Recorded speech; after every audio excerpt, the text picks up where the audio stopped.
자, 생태계의 먹이 관계 봅시다.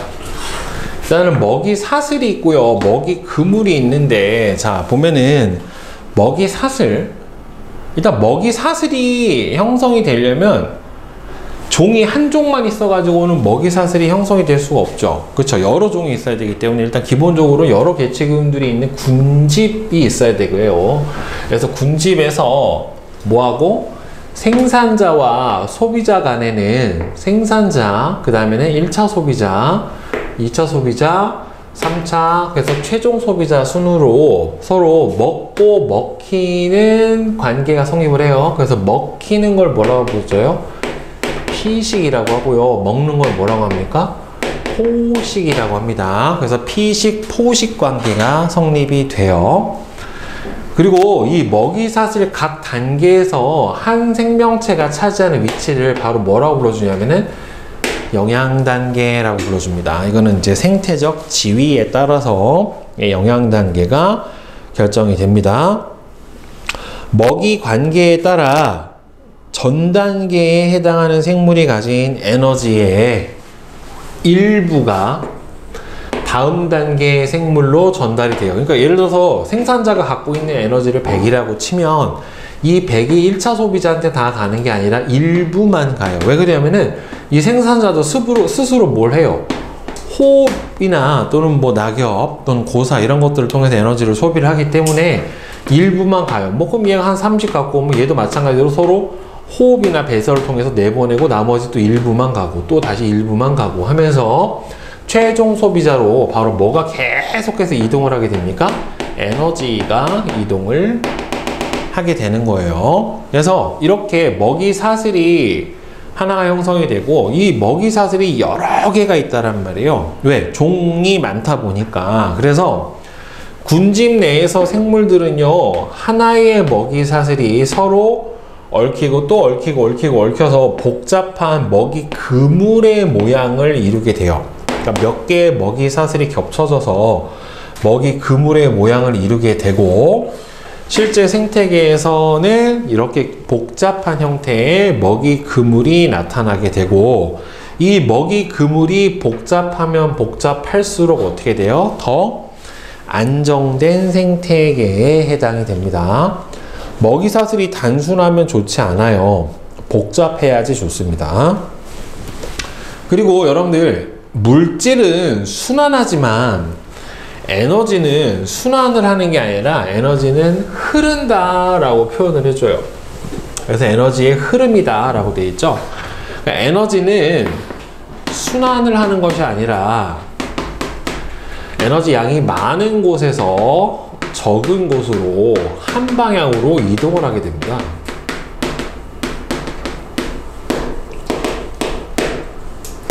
네, 한 방향으로 이동을 하게 되는데, 그래서 에너지의 흐름은 일단 맨 처음에 이 생태계를 유지시키는 근본 에너지인 태양 에너지를 누가?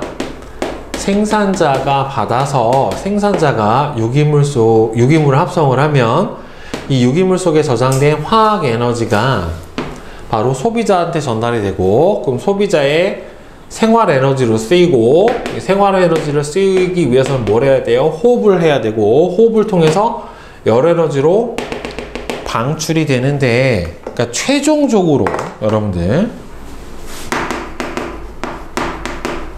최종적으로는 사용이 불가능한 저온의 열 에너지 형태로 모든 에너지가 전환이 일어나게 돼요. 그러니까 왜 그러냐면은 고온의 열 에너지는 뭐라도 할 수 있지만 호흡을 우리가 밖으로 열을 방출하잖아요. 그쵸? 사람도 호흡을 통해서 발생한 열을 체온을 유지하는 데 쓰고 이 에너지를 밖으로 방출해 준단 말이에요. 근데 이 에너지를 어떻게 모아서 쓸 수가 없단 말이죠. 예, 그래서 사용이 불가능한 저온의 열 에너지 형태로 다 전환이 일어나게 돼요. 그래서 생태계 에너지의 근원은 태양 에너지고, 태양 에너지가 끊임없이 계속해서 어떻게 돼야 돼요? 생태계 안에 공급이 돼야 돼요. 태양의 빛에너지는 생산자의 광합성에 의해서 유기물에 저장되어 있는 화학에너지 형태로 유기물에 저장이 되고요. 이 유기물에 저장된 단백질이나 아니면 포도당에 저장된 에너지는 생산자, 소비자, 분해자의 생명활동에 사용이 되고요. 남는 에너지는, 그러니까 호흡을 통해서 전환되는 에너지 중에 남는 에너지는 열에너지 형태로 바뀌어서 무기 환경으로 방출이 됩니다. 중요한 거 여기 나와 있지만 에너지는 순환하지 않아요. 한 방향으로 일정하게 이동만 합니다. 이거를 물리에서는 열역학 2법칙이다 라고 얘기를 해줘요. 먹이사슬을 따라 상위 영양단계로 에너지가 이동을 하면 각 영양단계의 생명활동에 에너지가 사용이 되기 때문에 영양단계가 높아지면 높아질수록 이용이 가능한 에너지 양은 어떻게 돼요? 점점 줄어들게 됩니다. 일부 자기 쓰고 나머지 방출하고 다음 영양단계를 넘기고 또 다시 넘기고 하는 과정에서 전 영양단계가 사용한 에너지들이 있기 때문에 에너지는 실제로는 영양단계로 가면 갈수록 점점 줄어드는 거를 볼 수가 있게 되고요. 그래서 보시면 여기서 생태 피라미드라고 하는 게 나와 있는데 먹이 사슬에서 각 영양단계에 속하는 생물의 개체수, 그 다음에는 생물량.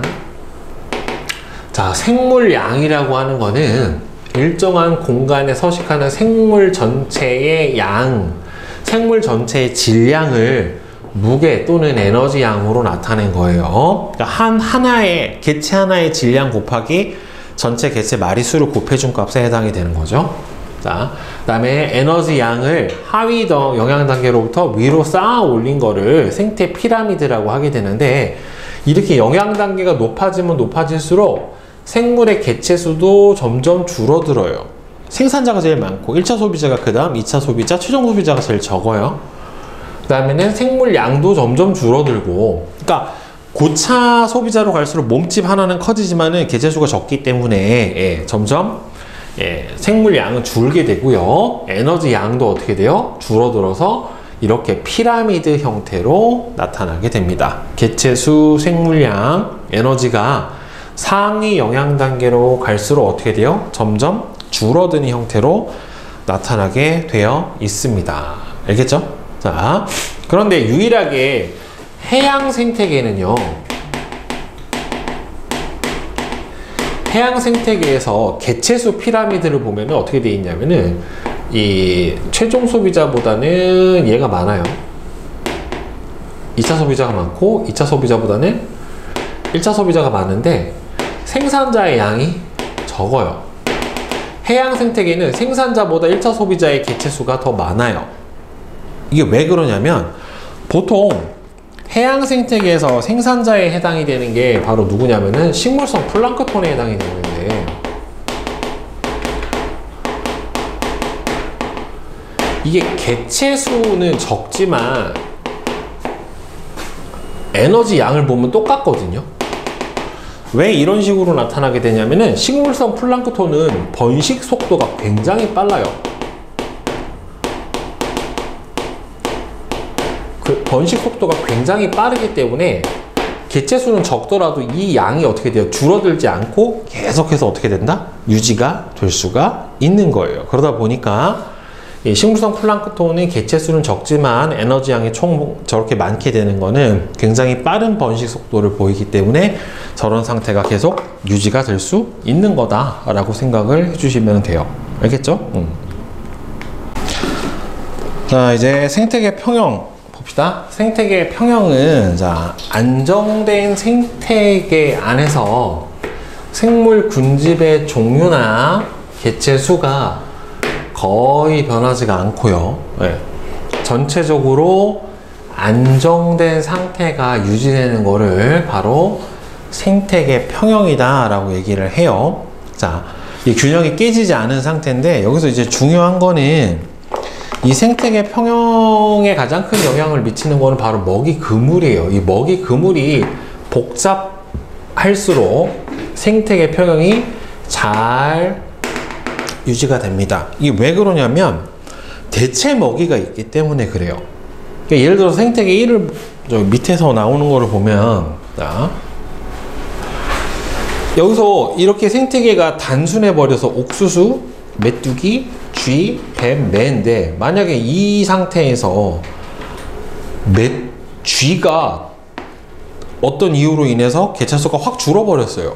이렇게 돼버리면 어떻게 되냐면 뱀이 먹을 게 있어요, 없어요? 없죠. 그럼 뱀이 먹을 게 없으면 어떻게 돼요? 매도 먹을 게 없기 때문에 매도 개체수가 줄어요. 그럼 뭐 결국에 어떻게 되냐면은 메뚜기의 천적이 없어지니까 메뚜기는 개체수가 엄청 늘어날 거고, 메뚜기가 늘어나 버리면 옥수수가 황폐화가 되어서 없어지겠죠. 그럼 결국에는 메뚜기도 먹이가 없으니까 어떻게 돼요? 줄죠. 그럼 이 생태계가 깨져버린단 말이에요. 예.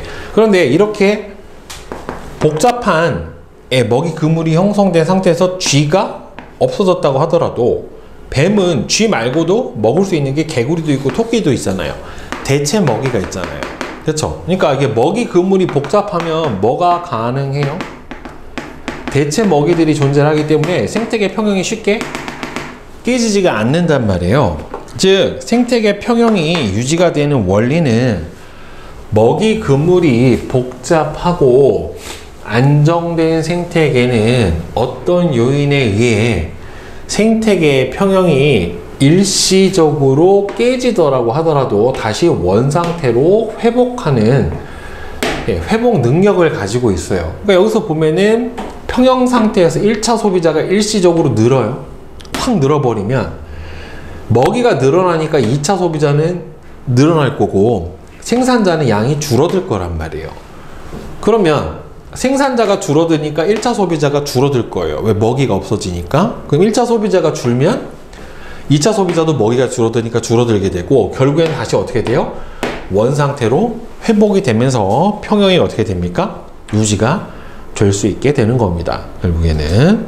알겠죠? 이게 뭐가 좋을수록 먹이 그물이 복잡할수록 생태계 평형이 어떻게 된다? 잘 유지가 된다라고 하는 겁니다.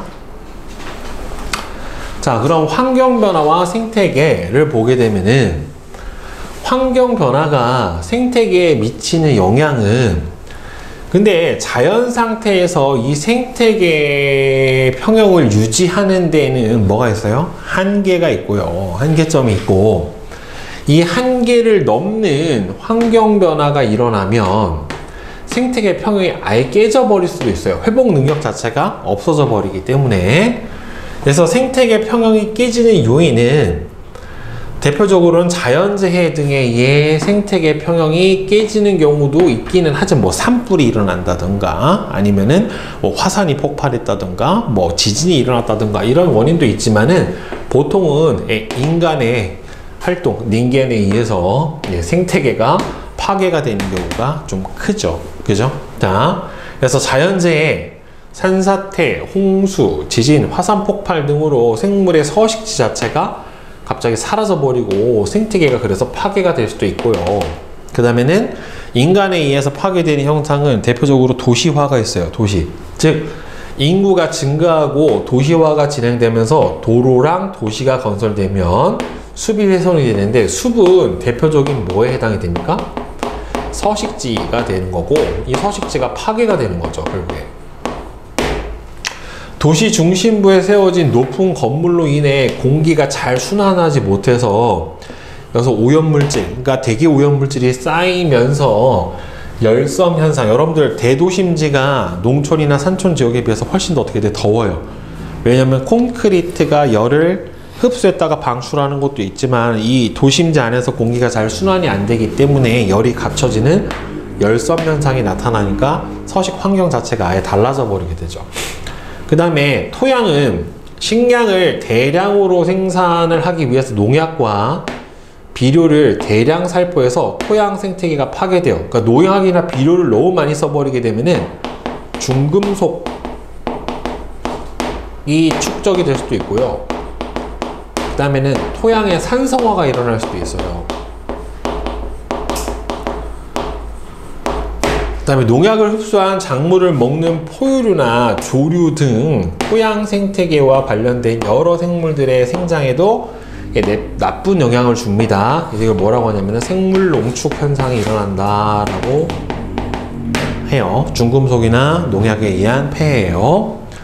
그다음에는 이제 생활하수, 기름 유출, 축산 폐수 등으로 인한 오염으로 인해서 강과 바다의 생명체가 파괴가 돼버리는 현상도 일어나게 됩니다. 그래서 공장 폐수에 강한 산성 물질이나 중금속 등이 강과 바다의 생태계에 영향을 주어 버리게 됩니다. 이래서 아예 생물이 서식할 수 없는 환경으로 바뀌기도 해요. 그래서 보면 인간의 간섭에 의한 생태계 평형이 깨진 예가 카이바브 고원에는 사슴을 보호하기 위해서 1905년 사슴의 포식자인 늑대를 사냥하도록 허락을 했더니만 30년 동안 늑대와 사슴의 개체수하고 초원의 생산량을 봤어요. 자, 늑대를 사냥할 수 있도록 하니까 어떻게 돼요? 늑대 개체수가 확 줄죠. 그쵸? 거의 멸종에 가깝게 줄어버렸단 말이에요. 그러니까 포식자가 줄어들어 버리니까 사슴이 어떻게 돼요? 개체수가? 사슴이 쭉 늘어나 버린단 말이에요. 근데 사슴은 뭘 먹어요? 풀을 뜯어 먹고 살잖아요. 그러니까 생산자인 초원의 생산량이 어떻게 돼요? 확 계속해서 감소해 버리고, 이게 초원이 감소해 버리니까 사슴도 어떻게 돼요? 더 이상 먹을 게 없으니까 사슴의 개체수도 같이 줄어버리는 이런 현상이 벌어지게 되는 거죠. 결국에는. 그죠? 따라서 이렇게 인간이 생태계에 간섭하면 생태계 평형에 아주 심각한 문제가 일어날 수도 있다라고 하는 거를 보여주게 됩니다.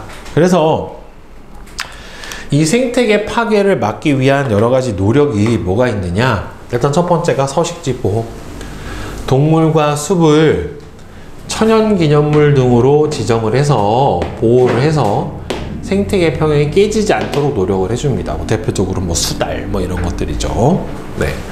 그다음에 열섬 현상의 완화를 위해서 도시 건물 위에 옥상 정원을 가꾸던지, 아니면은 도시 중심부의 숲과 공원을 조성을 해서 바람길을 확보를 해서 안에서 공기의 순환이 잘 일어날 수 있도록 해주고요. 특별법을 만들어서 습지, 산림 등의 생물종이 풍부한 생태계를 보존해서 생물의 다양성, 종다양성을 유지를 해주고 생태계 파괴를 막기 위해서 노력도 해줘야 되고요. 그 다음에는 인간에 의해서 파괴된 생태계를 회복하기 위해서 생태 통로, 그러니까 뭐예요? 서식지가 단절화된 거를 다시 연결해주는 생태 통로를 설치하고 도시 숲도 조성하고 하천 복원도 해주죠. 대표적으로 청계천 같은 경우 다시 복원을 해줬고, 이걸 통해서 생태계 평형과 환경이 유지가 될 수 있도록 갖은 노력을 해줘야 됩니다. 한번 파괴된 환경은 다시 돌아올 때까지 시간이 오래 걸려요. 자, 먹이 관계에서 자, 문제 한번 봅시다. 마른 멸치의 위에서 플랑크톤이 관찰된 것을 통해 알 수 있는 사실은, 멸치는 일단은 플랑크톤을 섭취하는 소비자죠. 생산자가 아니라. 멸치는 플랑크톤보다 상위 영양 단계의 생물이다. 그렇죠? 플랑크톤은 생태계에서 생산자 또는 소비자의 위치에 있다. 이건 맞아요. 왜? 이게 식물성 플랑크톤인 경우도 있고 동물성 플랑크톤인 경우도 있기 때문에, 식물성이면은 생산자가 될 것이고 동물성이면은 뭐가 될 거예요? 소비자가 되겠죠. 그죠? 자, 그 다음에 해양 생태계에서 먹이 관계를 나타낸 것이다. 자, 보면은 식물성 플랑크톤은 최초 생산자에 해당이 되니까 맞죠. 고등어도 보면은 식물성 플랑크톤과 동물성 플랑크톤을 섭취해요. 그래서 고등어의 위 속에서도 플랑크톤을 발견을 할 수가 있다. 그렇죠. 먹이 사슬을 보시면 맞고요. 해양 생태계에서 고래는 최상위 영양 단계의 생물이다. 그렇죠. 맨 위쪽에 있죠. 여기서 고래는 범고래죠. 범고래. 그죠? 범고래는 육식 동물이기 때문에 여기에서는 최상위 포식자에 해당이 되겠네요. 그죠? 자, 기초탄탄 문제 봅시다. 1번은 5, 2번에 1, 3번에 1, 4번에 5, 5번에 1, 6번에 2, 7번에 5, 8번에 4, 9번에 3번입니다. 질문 있으세요? 9번까지? 8번? 자, 그림은 평형 상태의 생태계에 갑자기 1차 소비자가 일시적으로 증가해서 평형이 파괴된 모습이래요. 일시적으로 파괴된 이후 생산자 수와 소비자 수, 여기서 1차 소비자가 늘어났으니까 그럼 생산자는 어떻게 돼야 돼요? 얘가 포식자죠. 얘는 피식자죠. 그럼 얘는 어떻게 돼요? 줄어야죠. 그 다음에 1차 소비자가 늘어나 버리게 되면 2차 소비자는 어떻게 돼요? 먹이가 늘어난 거니까 얘도 개체수가 늘어나야 되겠죠. 그러니까 생산자 수는 감소하고 2차 소비자 수는 어떻게 돼야 됩니까? 증가해야 되겠죠. 그래서 4번 네, 이렇게 되겠네요. 네. 또 있어요? 없어요? 자, 그 다음 내신 만점 1번에 4, 2번에 5, 3번에 3, 4번에 5, 5번은 5, 6번에 2, 7번에 1, 그 다음에 8번. 그림은 해초, 해달, 성계로 이루어진 어떤 생태계의 피라미드래요. 그럼 맨 밑에가 뭐가 되겠어요? 생산자인 해초, 위가 성계, 그 다음에는 C가 해달. 해달 귀엽잖아요. 이렇게 비벼가지고 바다에 떠가지고, 그죠? 자, 떠내려갈까봐 손잡고 있잖아요. 둘이 돌기. 자, 이 생태계에서 갑자기 해달의 수가 감소해요. 그러면 최종 소비자가 줄어드니까 먹이인 성게의 개체수가 늘어날 거고, 성게가 늘어나니까 해초는 양이 어떻게 되겠습니까? 줄어들게 되겠죠. 그렇죠. 따라서 성게는 어떻게 된다? 포식자의 감소로 인해서 성게는 개체수 증가, 그 다음에 성게가 늘어나니까 해초는 개체수가 어떻게 됩니까? 감소. 이렇게 되겠죠. 네, 이렇게 될 거예요. 자, 그 다음에 9번. 그림은 어떤 지역에서 사슴을 보호하기 위해 늑대 사냥을 허가한 후 사슴과 늑대의 개체수 및 초원의 생산량을 조사했대요. 이 중에서 먹이 사슬은 일단은 뭐가 돼요? 초원. 그 다음에는 사슴. 그 다음에 늑대. 이렇게 될 거고, 1920년 이후 보호하고자 했던 사슴의 수가 오히려 줄어든 까닭은 결국에는 어떻게 돼요? 포식자인 늑대의 개체수 감소로 사슴의 개체수가 급증했고, 이에 따라서 먹이인 생산자 초원의 먹이인 초원의 생산량이 감소를 해서 결국에는 사슴의 수가 줄어들었다 라고 볼 수가 있겠죠. 다음 10번. 다음은 우포늪에 대한 설명인데요. 우포늪은 람사르 습지에 해당이 돼요. 굉장히 생태 종다양성과 생태계 다양성이 높은 지역에 해당이 됩니다. 경상남도 창녕에 있는 우포늪은 자연 습지로 수생식물과 어류 등이 다양하게 살고 있고요. 우포늪은 1997년, 98년, 2011년에 각각 생태계 보전지역, 람사르 협약 보전습지, 천연기념물로 지정이 되었어요. 가와 같은 노력이 필요한 까닭은 결국에는 뭐예요? 생태계 보존을 위해서 필요한 거고요.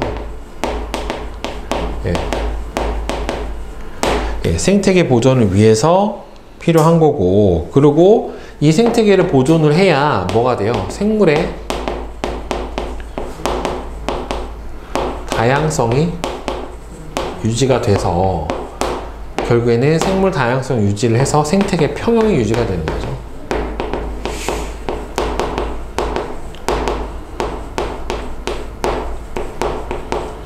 네, 이렇게 된다라고 볼 수가 있겠죠. 자, 질문 2번. 네. 그림은 안정된 어떤 산림 생태계에서 먹이 그물을 나타낸 건데, 화살표는 에너지의 흐름을 나타내요. 그럼 여기서 분해자는 없대요. 생산자는 여기서 누구예요? 2죠. 여기서부터 시작을 하죠. 여기서 생산자. 어디로 가나 봐야죠. 생산자에서 F로 가요. B, F로 가고 A로 가요. 그 다음에 F가 D로 가고 그 다음에는 F 다시 G로도 가고 그 다음에 최종적으로는 결국에는 최종이 어디로 가는 게 없는 게 누굽니까? B가 어디론가 가지는 않죠.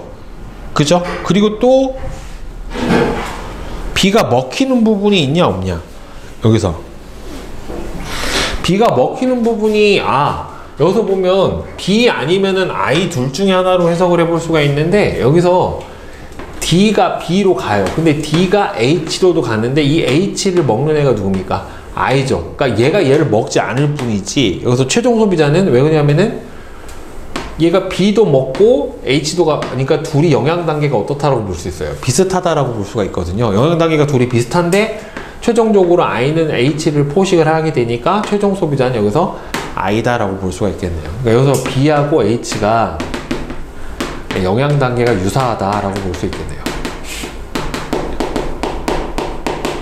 네. 질문 또 없으세요?